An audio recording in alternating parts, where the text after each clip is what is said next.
Hey there, everybody! Welcome to Hiatus Lesson Red Level Week 4. Today's story is The Holes of Lagos.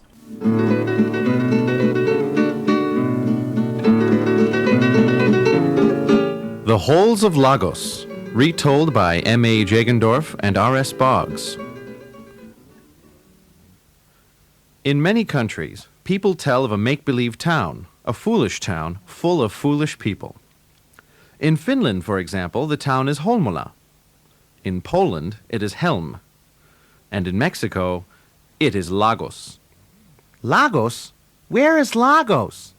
Far, far away. How far? As far can be in Mexico. Well, how far is that? Well, I can't tell exactly. What part of Mexico? I can't tell. Maybe any part of Mexico. Some people say one place, some say another. But wherever the town is, it is full of foolish people. Aren't there foolish people everywhere? Yes, but in Lagos, every man is a bobo. The people of Lagos are different from those of any other town in Mexico. Everywhere there are some fools, but in Lagos, they are all fools. That can't be. Oh, yes, it can. In Lagos, they do things people would do nowhere else. Take, for example, the time they found a deep hole in the center of the plaza, not far from the church. What happened? Well, this is what happened. One morning, the mayor of the town was walking in his bare feet across the plaza on his way to the city hall. When he got near the church, he discovered a deep hole, big enough for 3 men to fall into. He stopped and looked at the hole for a long time. "How did this hole come to be in the plaza of Lagos?" he cried. "Who put it there?" When no one answered, he called to the town policeman, who had a big torn sombrero on his head and a thin stick in his hand. "How did that hole get there?" cried the mayor. I don't know, Señor Alcalde. "If you, the guardian of peace in Lagos, do not know, then nobody knows." That's true, Señor Alcalde. "It's dangerous to have a hole like that in our town plaza. If people walk to church or to the city hall, they might fall into it and get hurt." Quite true, Señor Alcalde. "Well, then it must be closed at once." That's right, Señor Alcalde. "Get the men of Lagos immediately and have them fill up that hole." Sí, Señor Alcalde. The mayor went into the city hall to attend to business, and the policeman went to assemble all the men of Lagos who were sitting on their heels. And there were plenty of these. They took shovels and began digging up the earth from a place nearby and threw it into the hole. When the sun sank behind the hill, the hole was filled and the earth over it was smooth as a leaf. Everyone was satisfied with the day's work and went home to eat tortillas. Later, when the mayor came out of the city hall, the policeman said politely, "Señor Alcalde, you see that the hole is filled. The men did a fine job." "I'm glad to hear it. We have good men in our town, better than any in Mexico." Thank you, Señor Alcalde. Buenas tardes. Buenas tardes. The mayor walked away. He hadn't walked far until he came to a second hole, the one from which the earth had been taken to fill the first hole. He stopped and looked at it in surprise. "Another hole!" he exclaimed. "How did this hole get here? I didn't see it this morning." "Carlos! Carlos!" he shouted. The policeman came running. Yes, Señor Alcalde. "There is a hole here. Look!" Yes, Señor Alcalde, there is, said Carlos, looking at it. "People going to church or to the city hall could fall into it and break a leg, or even a neck." Well, they might, Señor Alcalde. They certainly might. "It must be closed at once, Carlos." Yes, it must be closed at once, Señor Alcalde, agreed Carlos, taking off his sombrero and scratching his head. But the men have all gone home to eat their tortillas and go to bed. Everybody will be sleeping now. "That's true," said the mayor. "Then mañana. Tomorrow it will be done, Señor Alcalde." Early next morning, Carlos had the men of Lagos digging up the earth not far from the new hole. The mayor passed by on the way to his office, watched the men at work, and smiled in satisfaction. "There are no workmen in Mexico better than the workmen of Lagos," he said aloud, and went into the city hall.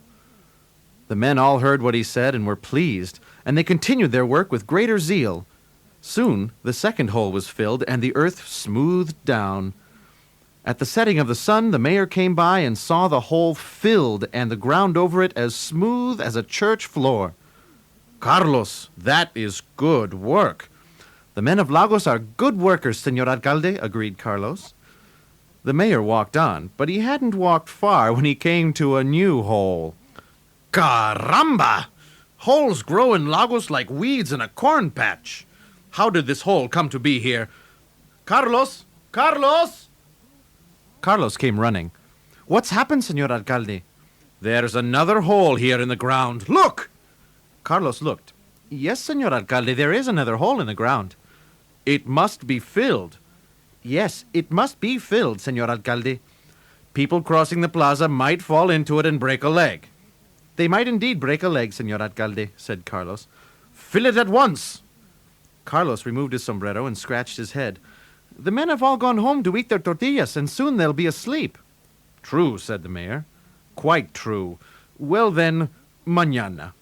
Yes, Senor Alcalde. Next morning, bright and early, the good men of Lagos were out digging again. From a spot nearby, they dug up earth and filled the hole. When the sun set, it was done. The mayor passed by on his way home. This is good work indeed, he said when he saw the hole filled, smooth as glass.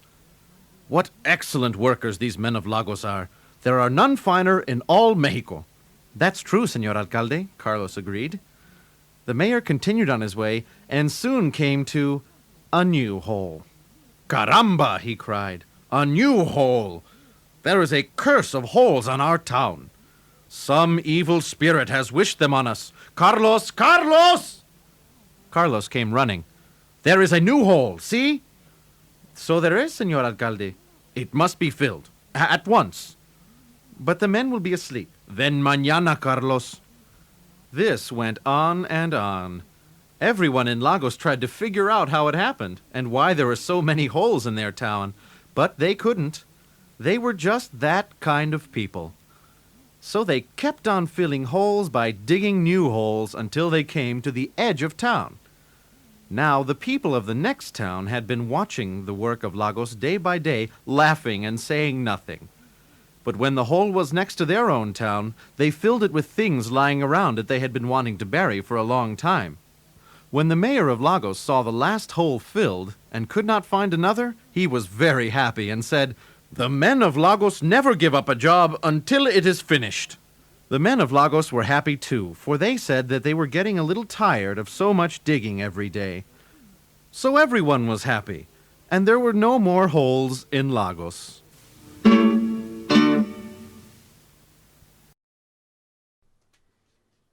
Okay, I hope you enjoyed that story. I'm now going to ask 10 questions about the story. Please write your answers in your notebook. The answers will be either yes or no. First, I will ask the question and give you 10 seconds to answer. Then, the question will appear on the screen. Number 1. Was the town of Lagos a real place?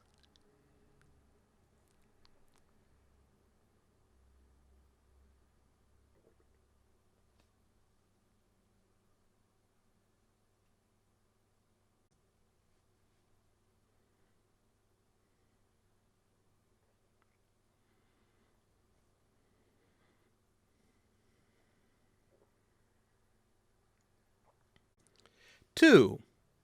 Did the mayor of Lagos know what made the first hole in the plaza?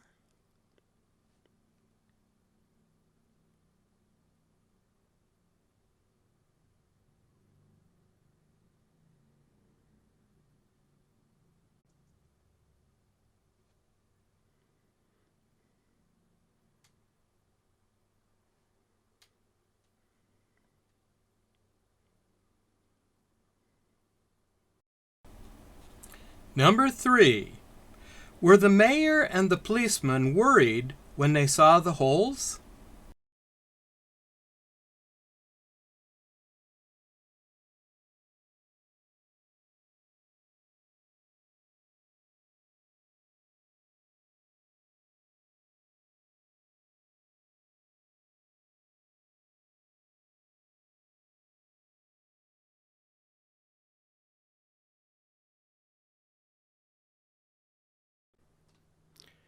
Number 4. Did the policeman think that the workers had done a good job of filling up the holes?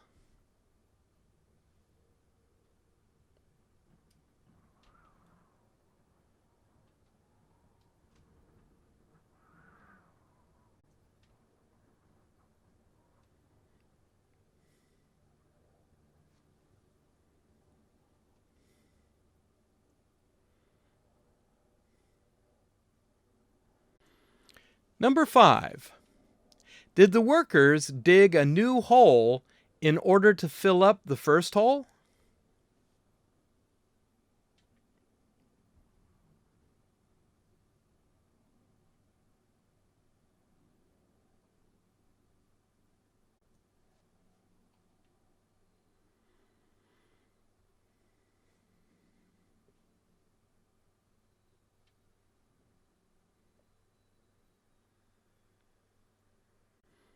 Number 6. Were the holes in Lagos caused by an evil spirit?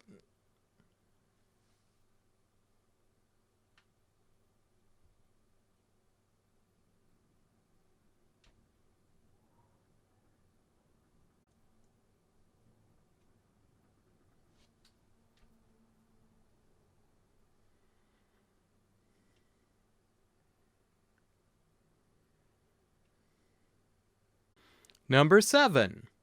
Did the people in the nearby town know what caused the holes in Lagos?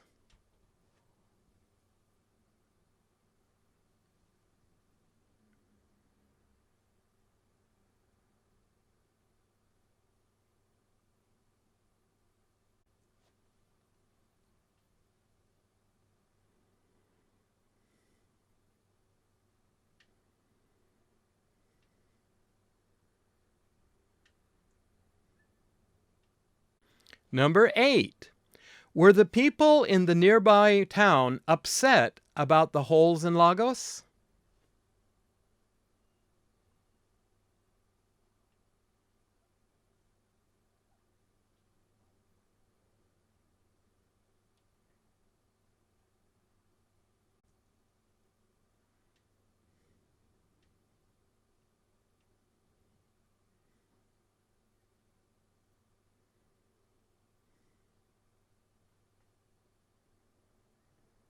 Number 9. Was it the people in the nearby town who filled up the last hole?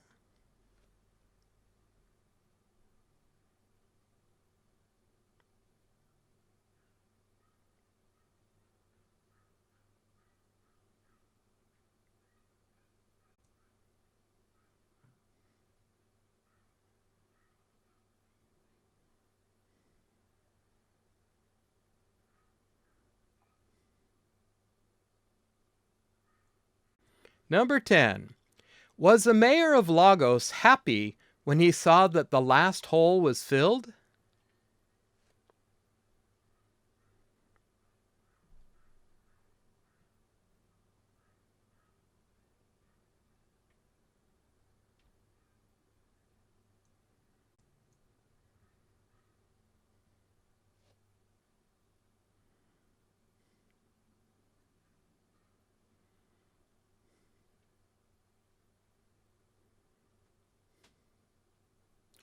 Okay, that is the end of our quiz.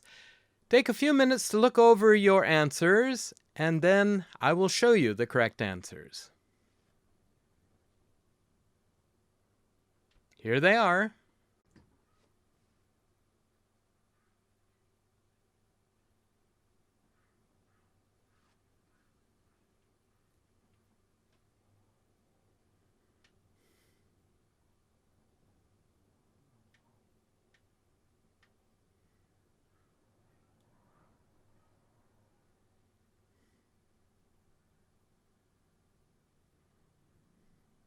Okay, that is the end of our reading exercise in week 4. Go ahead and move on to the next activity.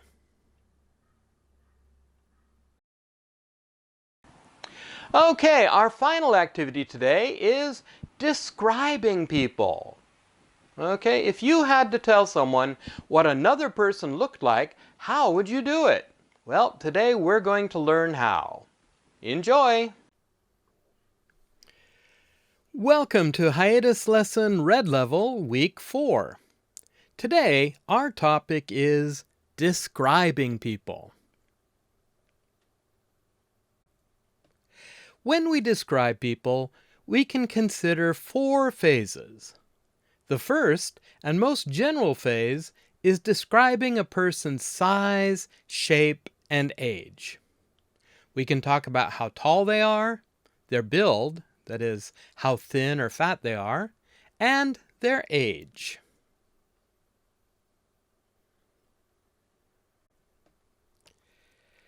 The next phase of a description is our judgment of their appearance.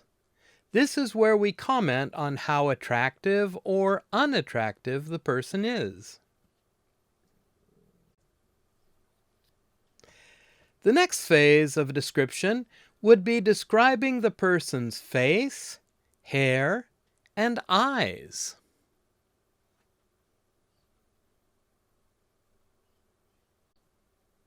Finally, we might comment on any distinguishing features the person may have. This means anything about the person that might be unusual or unique. Facial hair, scars, tattoos, piercings, and so on.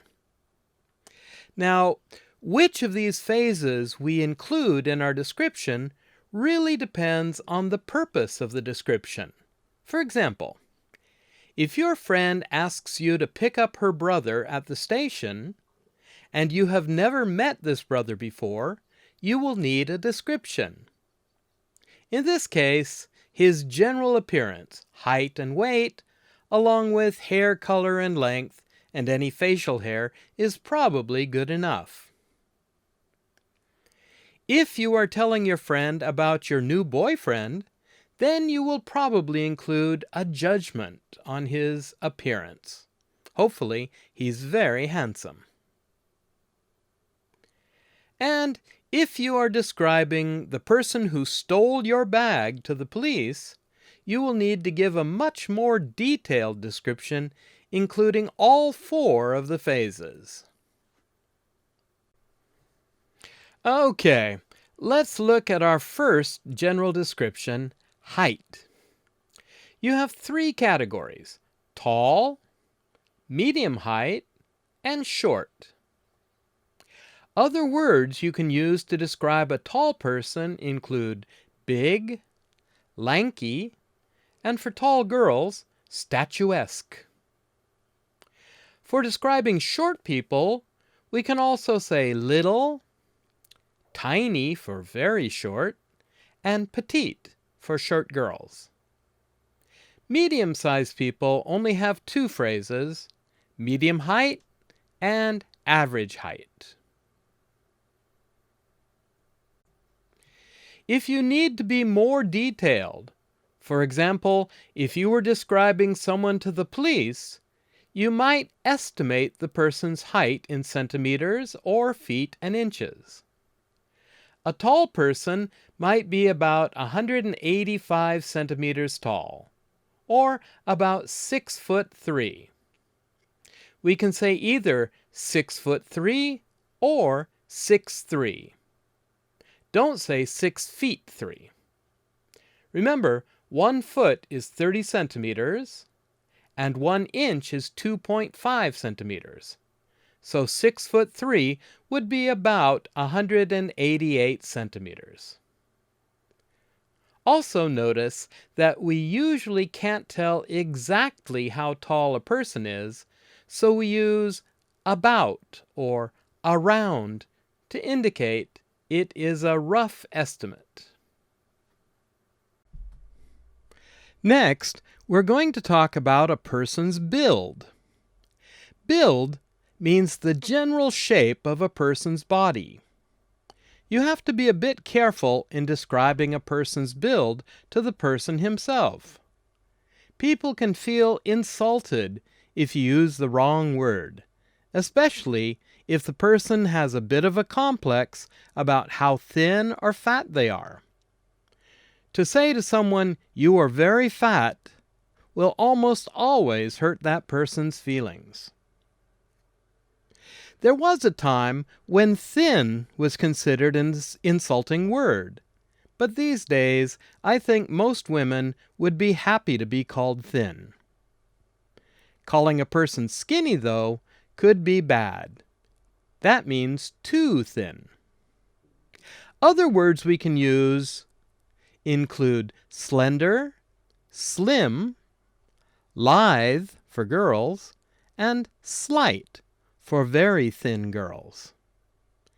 If you are talking to the police, you can also estimate the person's weight in either kilograms or pounds. 1 kilogram is 2.2 pounds, or 1 pound is 450 grams. Don't ask or guess how much a person weighs. That would be rude. The average person can be described as medium build or average build. An average woman with a good figure might be described as well-built. Athletic or muscular are used to describe a person who is medium build with strong, visible muscles. Don't call them macho. That has a different meaning in English. Finally, the most dangerous description is fat. Avoid using that directly to the person you are describing. You can soften the word by saying heavy, big, stocky for men, or chubby for girls or children.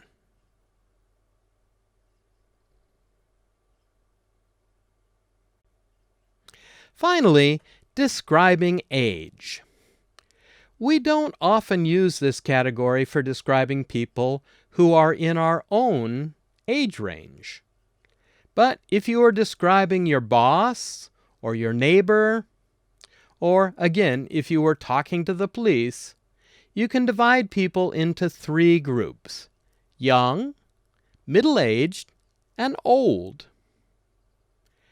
To describe a person who is younger than you, or who appears quite young, you can also use words like youthful, girlish for girls, and fresh. Adolescent means someone in their teens. Describing someone around your parents' age, you might say middle-aged. Mature, older, or matronly for women. To describe someone your grandparents' age, you might say elderly or ancient. Calling a person ancient would be quite insulting, but some people might use it to describe a very, very old person. You can also make a guess about the person's age using about or around. For example, she is about 25. If you actually know how old she is, then you can simply say she's 25.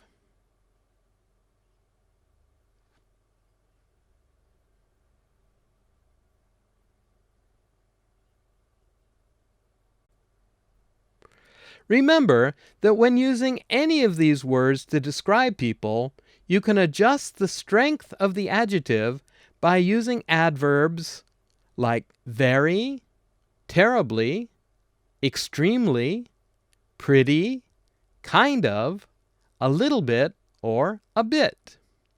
For example, the basketball player Yao Ming was extremely tall. My sister is a little bit chubby. I'm pretty short. Without using these adverbs, our descriptions can feel too strong. Okay, I'm going to show you 5 photos of people. When you see the photo, pause the video and write down a description in your notebook. After the photo, you will see one possible description. But don't worry, there are many other ways to write these descriptions. Number 1.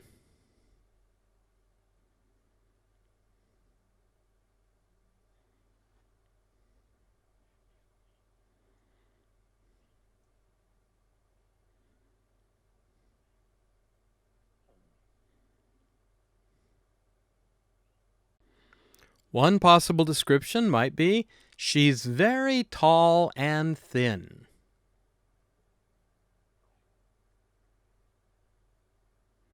Number 2.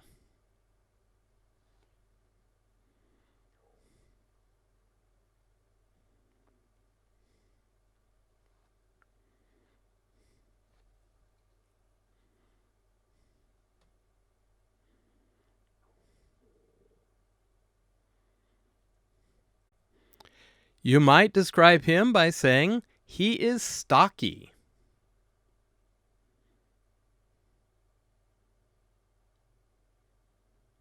Number 3.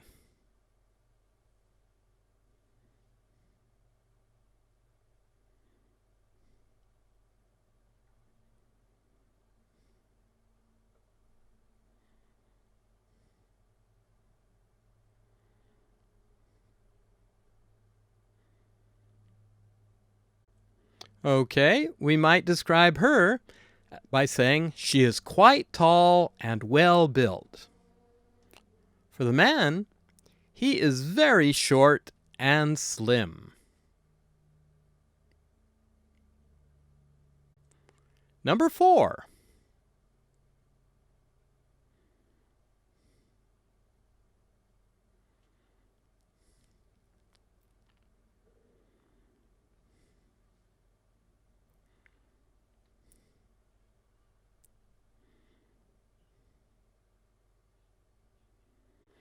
Okay, we could describe this man by saying he is very muscular.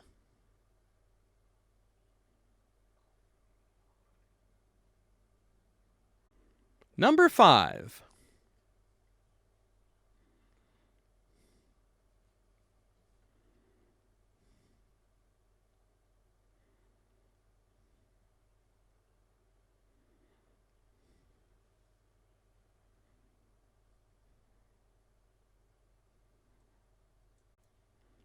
Okay, we might describe this man by saying he's fairly old, around 60. He is average height and a bit heavy.